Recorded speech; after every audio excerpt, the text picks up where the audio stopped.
Greg's main objection is that I fail to assess the probability of the resurrection relative to our background knowledge of the world.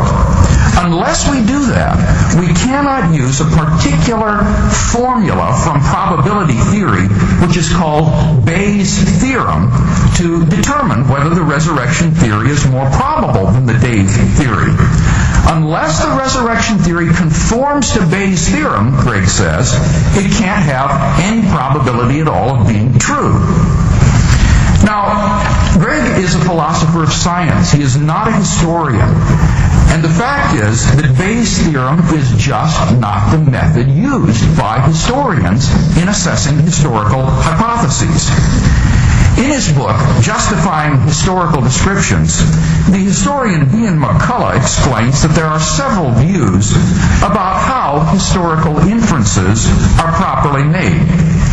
One view is essentially Greg's view, that historians justify their hypotheses about the past by estimating their probability and showing that it is high.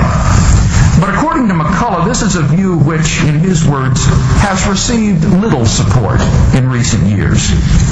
Moreover, McCullough points out, even according to this view, historians do not calculate the probability of historical hypotheses by using Bayes' theorem. And this is for two reasons. Number one, the information necessary to estimate the various probabilities is not available. This is precisely the problem, for example, in trying to assess the probability of the resurrection relative to our background information alone. If you set to one side all of the specific evidence for the resurrection, such as the empty tomb and the appearances of Jesus, and just consider our background knowledge of the world, including the historical facts leading up to Jesus' burial, and ask yourself, what is the probability that God would raise Jesus from the dead relative to that background information alone? How do you answer that question?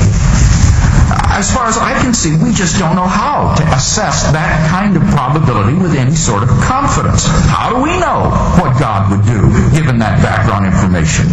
It seems that we have no firm idea of the probability of the resurrection relative to background information alone. Secondly, sometimes the results of using Bayes' theorem are unacceptable.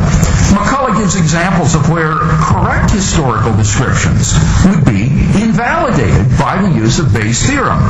Hence he concludes, and I quote, "Virtually no historian has used Bayes' theorem in justifying historical descriptions." So what Greg is actually trying to do is to impose a model of justifying historical hypotheses which virtually all professional historians reject.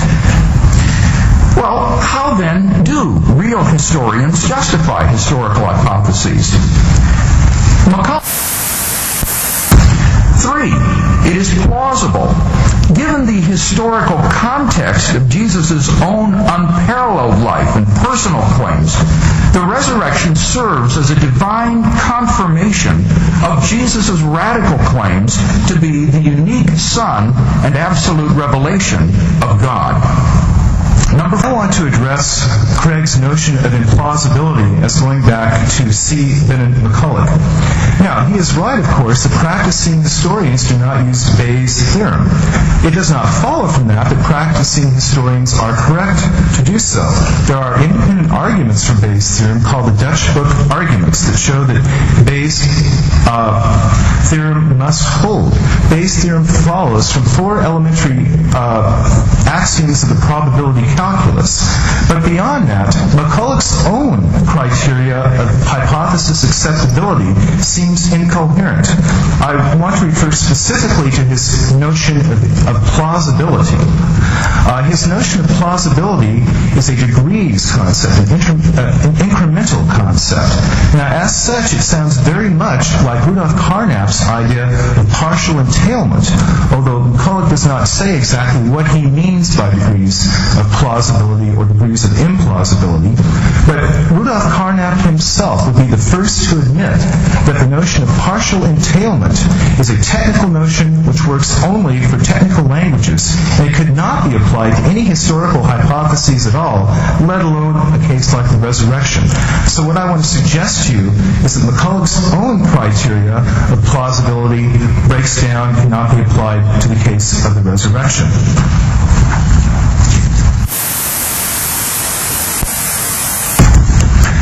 Now, Dr. Craig pointed out, or at least tried to argue, that the resurrection of Jesus is not improbable as somehow verifying Jesus' claims.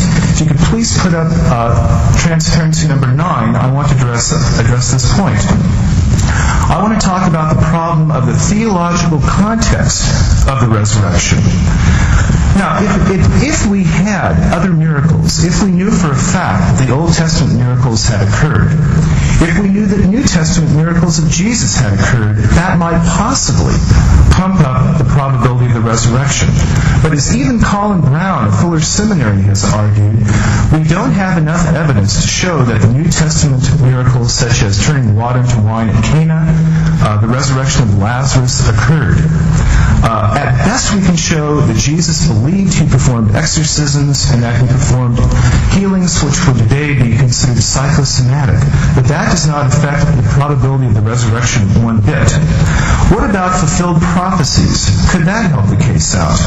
Well, the problem is, as James Robinson of Claremont Graduate School has pointed out, the Old Testament gives us prophecies that the New Testament never fulfills. The New Testament gives us fulfillments that the Old Testament never prophesied. Examples are the prophecy of the virgin birth in Matthew, the triumphal entry into Jerusalem in Matthew 21, and the alleged prophecy of the potter's field in Matthew 27. Again, if we knew for a fact that God was working in the nation of Israel to redeem humanity, that might give us some reason to feel that the resurrection has a higher probability. But again, we don't know this. That's not evidence. To assume that it is would be begging the question. And finally, the claims of Jesus. Did Jesus claim to be the Messiah? Well, that certainly is up for grabs among historians. What about Son of Man or vicarious atonement? These cannot be appealed to in this context of the argument without begging the question.